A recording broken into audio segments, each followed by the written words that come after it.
안녕하세요. 이상원입니다. 실험연구원을 위한 통계학, 지난 시간에는 홍차 부인의 예를 들어서 가설검정에 대해서 설명을 드렸었습니다. 지난 시간에 드렸던 예 같은 경우에는 사실 실무적으로는 그닥 도움이 되는 내용은 아니었죠. 내용을 잘 이해하기 위해서 일단 기본적인 개념을 확실하게 주지시키기 위해서 한 강의였고, 이번 시간에는 실제로 확률 분포를 이용해서 우리가 실제적으로 어떤 식으로 접근할 수가 있는지에 대해서 말씀을 드리도록 하겠습니다. 자, 어느 회사에서 형광등을 제조하는 회사예요. 근데 그 회사에서 제조하는 형광등의 평균 수명이 5,000시간이고요. 그 다음에 표준 편차가 400시간이었다고 해봅시다. 그러면은 여기서 말하는 평균과 여기서 말하는 표준 편차라고 하는 것은 모집단에 대한 것입니까? 아니면은 표본에 대한 것입니까? 아무래도 이거는 알려진 사실이니까 당연히 모집단에 관한 것이겠죠. 자, 그런데 이 회사에서 제조 기술을 발전시켜가지고 평균 수명을 5,000시간에서 5,200시간으로 늘렸다고 그랬어요. 그 회사의 주장입니다. 자, 그래서 이 주장이 타당한 것을 우리가 보기 위해서 일단은 표본을 뽑아다가 한번 조사를 해본 거죠. 그래서 표본을 30개를 뽑아서 거기에 따른 수명을 조사를 했더니 표본 평균이 5,110시간이 나왔습니다. 자, 그럴 때 제조사의 주장이 타당한가를 한번 우리가 가설 검정을 통해서 알아보도록 하겠습니다. 일단 여기서 말하는 평균 수명, 여기서 말하는 표준 편차는 당연히 뮤와 시그마라고 우리가 볼 수가 있고요. 그 다음에 우리가 처음에는 이제 가설 검정할 때 뭘 합니까? 가설을 설정을 하겠죠. 그래서 대립가설이라고 하는 것은 주장하고자 하는 바를 대립가설로 가장 크게 우리가 생각을 하는 것이죠. 만약에 주장이 없다라고 한다면 뭐를 대립가설로 쓸까요? 그때는 우리가 상식적으로 받아들일 수 있는 사실을 일단 귀무가설로 놓고 거기에 대한 반대 가설을 대립가설로 놓습니다.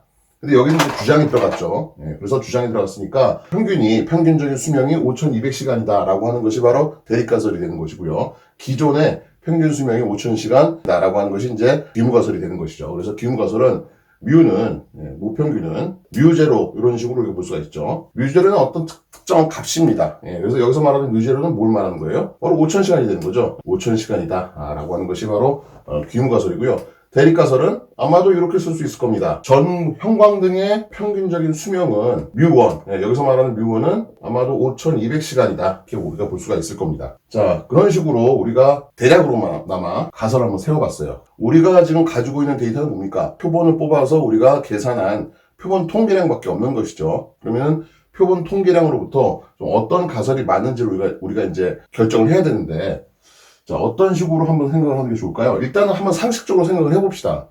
지금 5,000에서 5,200으로 늘어났어요. 30개 표본을 뽑아가지고 수명을 측정을 했더니 평균적으로 5,110시간이래요. 그러면은 상식적으로는 어떻습니까? 5,000과 5,200 사이가 딱 중간이 5,100이니까 그 중간보다는 5,110이라고 하는 숫자는 더 많아요. 그죠? 그러니까 그 중간보다 많으니까 너 늘어났다고, 평균 수명이 늘어났다고 해야 되지 않을까? 라고 하는 것이 이제 기본적으로 상식적인 생각이죠. 그런데 통계적인 이제 가설 검증에서는 그런 식으로 하는 것이 아니라, 기본적으로 우리가 미리 나와 있는 평균과 표준 편차, 그 다음에 거기에 따른 확률 분포를 통해서 우리가 알아본다는 얘기죠. 일단은 한번 이 모집단의 분포가 어떻게 되는지를 한번 우리가 상상을 해보겠습니다. 물론 이 모집단들이 일단은 임의의 분포를 따른다고 한번 생각을 해봅시다. 자, 그럼 임의의 분포를 따르면은 요렇게 우리가 쓸 수가 있겠죠. 자, X라고 하는 확률 변수는 뭐가 돼요? 수명이 될 겁니다. 그죠? 수명이 되고요. 자, 그 다음에, 지금 기존의 형광등의 평균 수명이라고 하는 것이 이제 5,000시간이니까, 그럼 5,000시간에 해당되는 이제 이런 식의, 이런 이제 분포가 있다라고 우리가 생각할 수가 있겠죠. 그리고 거기에 따른 뮤제로가 얼마다? 5,000이다 라고 우리가 생각할 수가 있습니다. 자, 그 다음에 전구 제조사에서 주장하는 건 이제 어떻게 돼요? 수명이 5,200시간으로 증가했다. 그러면은 모평균이 증가를 했으니까 거기에 따른 분포도 전체적으로 증가를 하겠죠. 물론 그 분포가 어느 정도 어떻게 생겨먹었는지는 우리가 잘 모릅니다. 그죠? 이런 식으로 한번 생겼다고 한번 해봅시다. 그러면은, 거기도 마찬가지로 뮤1이라고 하는, 아마도, 이거는 5,200이라고 하는 모평균이 있을 겁니다. 그럼 사실은 이거는 우리가, 모집단의 분포가 어떻게 생겼는지 모르기 때문에, 사실 우리가 지금 가설 검증을 하기 위해서는 뭔가 확률 값을 계산을 해줘야 되는데, 이런 확률을 계산할 수가 없다는 얘기죠. 그리고, 거기에 따른 지금 어디를 기준으로 했을 때 그거보다 크냐 작냐를 갖다가 생각하는, 그러니까 다시 말해서 기준값이 없다는 얘기죠. 기준값. 예를 들어 기준값을 뭐 이런 식으로 한번 정해봅시다. 이 정도로 정했다. 예, 이 정도로 정했다. 그러니까 지금 보면은 뮤0와 뮤1 그 사이 중간이다. 물론 뮤1과 뮤0 그 사이 중간이 과연 타당성 있는 그런 기준값이 될지 안 될지는 몰라요. 그런데 일단 이 값이 뭔지는 모르지만 우리가 기준값, 예, 임계치, C라고 한번 해봅시다. 예, 크리티컬 밸류라고 하기도 하고요. 혹은 기준값, 혹은 임계치, 임계값 이런 식으로 얘기를 합니다. 그러니까 이렇게 됐을 때는 그냥 X값만 가지고 우리가 할 수가 없고요. 일단 우리가 표본을 뽑아서 표본에 대한 평균을 구했으니까 표본 평균이 일단은 임계값보다 높으면은, 예를 들어서 표본 평균이 X바가 C라고 하는 임계값보다 높으면은 귀무가설을 기각을 해야 될 것 같고요. 그 다음에 이영역, 그죠? 예, 이영역. 그래서 X바라고 하는 표본 평균이 C라고 하는 임계값, 기준값보다 작으면은, 그러면은 귀무가설을 채택을 해야 되겠죠. 그죠? 예. 그러니까, 일단은 우리가 표본을 가지고 생각을 하는 거고, 그 다음에 그 표본 평균을 우리가 알고 있으니까, 어떤 임계값을 알면은, 그럼 그 임계값보다 작으면은, 지금 여기서는 귀음가설을 채택을 하고요. 그 다음에 그거보다 크다라고 하면은, 아무래도 이제 대립가설에 더 가까운, 그죠? 사실이 대립가설에 더 가까운 게 되겠죠. 그래서 그런 식으로 우리가 생각을 하는 거죠. 그런데 기본적으로 우리가 이제 여기서는 확률이라고 하는 것을 계산을 해야 되는데, 여기는 지금 임의의 분포니까 확률을 계산할 수가 없어요. 예, 그러니까 통계학에서 어떻게 합니까? 중심극한 정리라고 하는 굉장히 우리한테 유용한 그런 이제 정리를 만들어냈죠. 그래서 어떤 임의의 분포라도 우리가 정규 분포로 만들어낼 수가 있다라는 거죠. 그래서 여기서 지금 보면은 이제 X라고 하는 확률 변수, 그러니까 수명인데 수명에 대한 이제 우리가 표본을 뽑아서 거기에 따른 표본 평균들을 다 모아가지고 분포를 만들면 그게 어떻게 된다고요? n이 점점 커지면 커질수록 어떻게 된다? 정규 분포에 가까워진다 라고 하는 사실을 우리가 알고 있습니다. 그죠? 네, 그래서 이걸 갖다가 이제 우리가 표본을 뽑아서 표본 분포가 어떻게 되는지를 우리가 보는 것이죠. 자, X가 아니라 이제 X 바로 났습니다. 앞에서는 모집단 분포가 어떤 분포인지 몰라도 임의의 분포라고 하더라도 그것들의 표본을 뽑아다가 표본 평균들을 분포로 만들면 그것들은 정규 분포를 띈다. 그죠? 예, n이 점점 증가하면 n이 30 이상 되면은, 그래서 30개 지금 표본을 뽑았다고 그랬으니까 우리가 정규분포로 생각할 수가 있죠. 그래서 이런 식으로 정규분포 곡선을 띄고 있다라고 우리가 볼 수가 있겠습니다. 자, 그래서 여기서의 평균은 뮤0와 같고요. 여기도 마찬가지로 이런 식으로 우리가 그릴 수가 있겠죠. 이 값은 뮤1. 그러니까 귀무가설에서의 평균, 그죠? 귀무가설에서의 모평균. 그 다음에 대립가설에서의 모평균, 이런 식으로 우리가 생각할 수가 있습니다. 자, 그러면은 그랬을 때 만약에 임계값을 한 이 정도 놨다라고 한다면은 X바라고 하는 표본 평균이 지금 임계값보다 크면은 이렇게 생각할 수 있죠. X바가 C보다 클 확률을 생각할 수가 있고요. 그 다음에 X바가 C보다 작을 확률에 대해서 우리가 생각할 수가 있습니다. 물론 이퀄은 여기다 쓸 수도 있고요. 여기다 쓸 수도 있습니다. 자, 그러면은 임계값보다 지금 작다라고 하는 것을 한번 확률로 한번 생각을 해봅시다. 그러니까 결국은 임계값이라고 하는 것은 5,000과 5,200 사이에 어떤 5,100이라고 하는 숫자가 있으니까 거기에 갖다가 중간으로 삼아서 임계값으로 잡자 이런 게 아니라 표본들의 평균의 분포가 나왔을 때 그것들이 발생할 수 있는 확률을 가지고 우리가 생각을 하는 거죠. 그러니까 다시 말해서 유의 수준이라고 하는 그런 이제 기준이 들어가야 된다는 얘기죠. 그러니까 앞에서 어떻게 했습니까? 유의 수준이라고 하는 것은 귀무가설이 맞는데 우연히 발생할 확률, 우연히 발생할 최대 허용 확률을 우리가 유의 수준이라고 얘기를 했죠. 유의 수준은 어떻게 돼요? 발생하기 굉장히 힘든 확률이니까 굉장히 작게 가져가는 거고요. 그렇게 했을 때 나중에 실험을 했더니 만약에 그 값이 유의 수준보다 더 작은 확률로 어떤 값이 발생을 하면은 그러면 정말 우연히 그런 일이 발생을 했네 라고 하는 것이 아니라 정말 우연히 그런 일이 발생하기 힘드니까 귀무가설을 기각을 하자 이런 식으로 우리가 생각을 한다고 그랬습니다. 자, 그래서 보통 많이 쓰는 게 이제 뭐라고 그랬어요?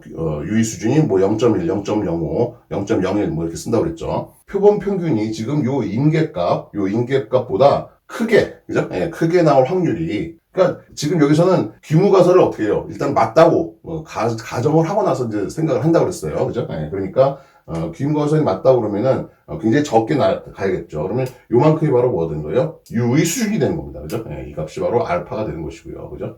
자, 그럼 알파를 우리가 한번 0.05로 한번 잡아봅시다. 자, 그러면은 X바라고 하는 표본 평균이 지금 C라고 하는 임계값보다 작을 확률은 어떻게 됩니까? 1-알파가 되는 거죠. 그죠? 네, 1-알파. 1-알파가 되니까 알파가 0.05니까 0.95가 되는 것이고요. 그죠? x바가 c보다 큰 확률은 0.05가 될 겁니다. 이런 식으로 우리가 생각할 수가 있다는 얘기죠. 자, 그럼 c 값은 이제 어떤 식으로 구할 수 있을까요? 자, 이거 같은 경우는 지금 어떻게 한 거예요? 표본 평균을 가지고 지금 분포를 만든 거고요. 그죠? 네, 이것들은 당연히 어떻습니까? 요거 같은 경우는 정규분포를 따르고, 정규분포 중에서 이제 어떤 정규분포를 따라요? 모평균이 5,000이고요. 분산이 어떻게 돼요? 400 제곱 나누기 30. 그죠? 예. 시그마 제곱 나누기 n. 그죠? 예. 그만큼이 바로 분산이 되니까. 예, 요런 정규분포를 따른다라고 볼 수가 있는 거고요. 요 분포는 어떤 분포를 따릅니까? 정규분포인데, 모평균이 5,200. 그 다음에, 뭐 표준편차 똑같다고 우리가 가정을 했으면은, 예, 그러면은 400 제곱 나누기 30. 그죠? 예. 요만큼의 분산을 갖는 정규분포를 따른다라고 우리가 생각할 수가 있겠죠. 자, 그 다음에, 그럼 요런 정규분포니까 이제 어떻게 할 수 있어요? 우리가 계산을 쉽게 하기 위해서. 사실은 요런 이런 그래프 밑부분의 면적을 구한다는 거는 정규분포 자체만 가지고 불가능하니까 어떻게 한다고 그랬습니까? 표준화를 시킨다고 그랬죠. 그죠? 네, 그래서 Z분포라고 하는 분포로 표준 정규분포로 표준화를 시킵니다. 표준화를 시켜가지고 보게 되면은, X바는 어떻게 우리가 할 수 있어요? X바라고 하는 것은 X바 마이너스 뮤제로. 자, 왜 뮤제를 써줍니까? 우리는 일단은 가설 검정을 할 때 귀무가설이 맞다라고 생각을 하고 논리를 전개한다고 그랬습니다. 그래서 뮤제를 써주고요. 자, 그 다음에 모표준 편차, 그죠? 모표준 편차 나누기 표본의 크기. 자, 그 다음에 C는 어떻게 쓸 수 있어요? 여기다가 그냥 이런 식으로 우리가 한다고 그러면, 만약에 이제 이렇게 해봅시다. 그죠? 네, 이렇게 했을 때. 그러면은 이 값은 이제 뭐보다 커야 돼요? C 마이너스 뮤제로. 다시 말해서 이게 0.05가 된다라는 얘기죠. 자, 그러면 이 값은 이제 뭐가 되는 거예요? 이 값은 Z값이 되는 거죠. 그죠? 네, X바라고 하는 정규분포를 따르고 있는 확률 변수를, X바라고 하는 확률 변수를 Z라고 하는 표준화 확률 변수로 바꿨으니까 이 값은 이제 Z가 되는 것이고요. 이 값은 뭡니까? 이 값은 Z의 어떤 한 값이 되는 거죠. 그죠? 그래서 Z 알파라고 우리가 쓸 수 있다. 라고 했습니다. 자, 그러면 이제 이걸 갖다가 그래프로 그리면 이제 어떻게 돼요? 만약에 얘가 Z다. 그러면은 이런 식으로. 그러니까 지금, 뮤제로를, 평균으로 하는 요 분포를 갖다가 우리가 지금 Z분포로 바꾼 겁니다. 표준화 시킨 거예요. 예, 그러면은 여기는 당연히 0이 되겠고요. 그죠? 예, 여기 0이 되겠고, 요만큼이 Z 알파. 그죠? 예, C값이 되는, 그죠? 예, C값에 해당하는 거고, 이 값이 바로 이제 알파가 되겠죠. 그죠? 예. 자, Z 알파 값은 표준 정규분포로부터 우리가 알고 있죠. 예, 1.64라고 하는 값을 우리가 알고 있습니다. 그러니까 C는 C 마이너스 뮤제로 루트 n분의 시그마는, 그죠? 예, Z 알파 이렇게 우리가 쓸 수가 있고요. 그러면 C 값을 우리가 어떻게 계산할 수 있습니까? 뮤제로 플러스 Z 알파 루트 n분의 시그마 이런 식으로 쓸 수가 있죠. 자, 그럼 뮤제는 얼마예요? 5,000이고요. 그죠? 예. Z 알파는 1.64니까. 그 다음에 루트 n은 루트 30이고요. 시그마는 지금 400이라고 그랬으니까. 그죠? 예, 그런 식으로 우리가 계산을 하면은 5,120이 나온, 그죠? 예, 이런 식으로 우리가 계산할 수가 있죠. 그러니까 지금 실제로 표본 평균 X바가 5,110이고요. 그죠? 예, C값이 지금 5,120이니까. 그죠? 그러면은 5,110이라고 하는 숫자는 어디쯤에 있는 거예요? 이거보다 더 작게, 그죠? 예, 이쯤에 있겠죠. 그러니까 어떻게 됩니까?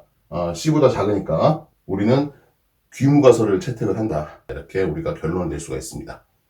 그래서 보통 이제 손으로 풀 때는요, 어떻게 하냐면은 이 값은 미리 우리가 알파를 알고 있으면 이제 정해져 있잖아요. 그죠? 예, 1.645라고 하는 값이 정해져 있으니까 요 값을 우리가 이걸 갖다가 이제 씁니다. 그러니까 X바가 지금 5,100이니까 5,110, 5,000 나누기 400 나누기 루트 30. 그죠? 예.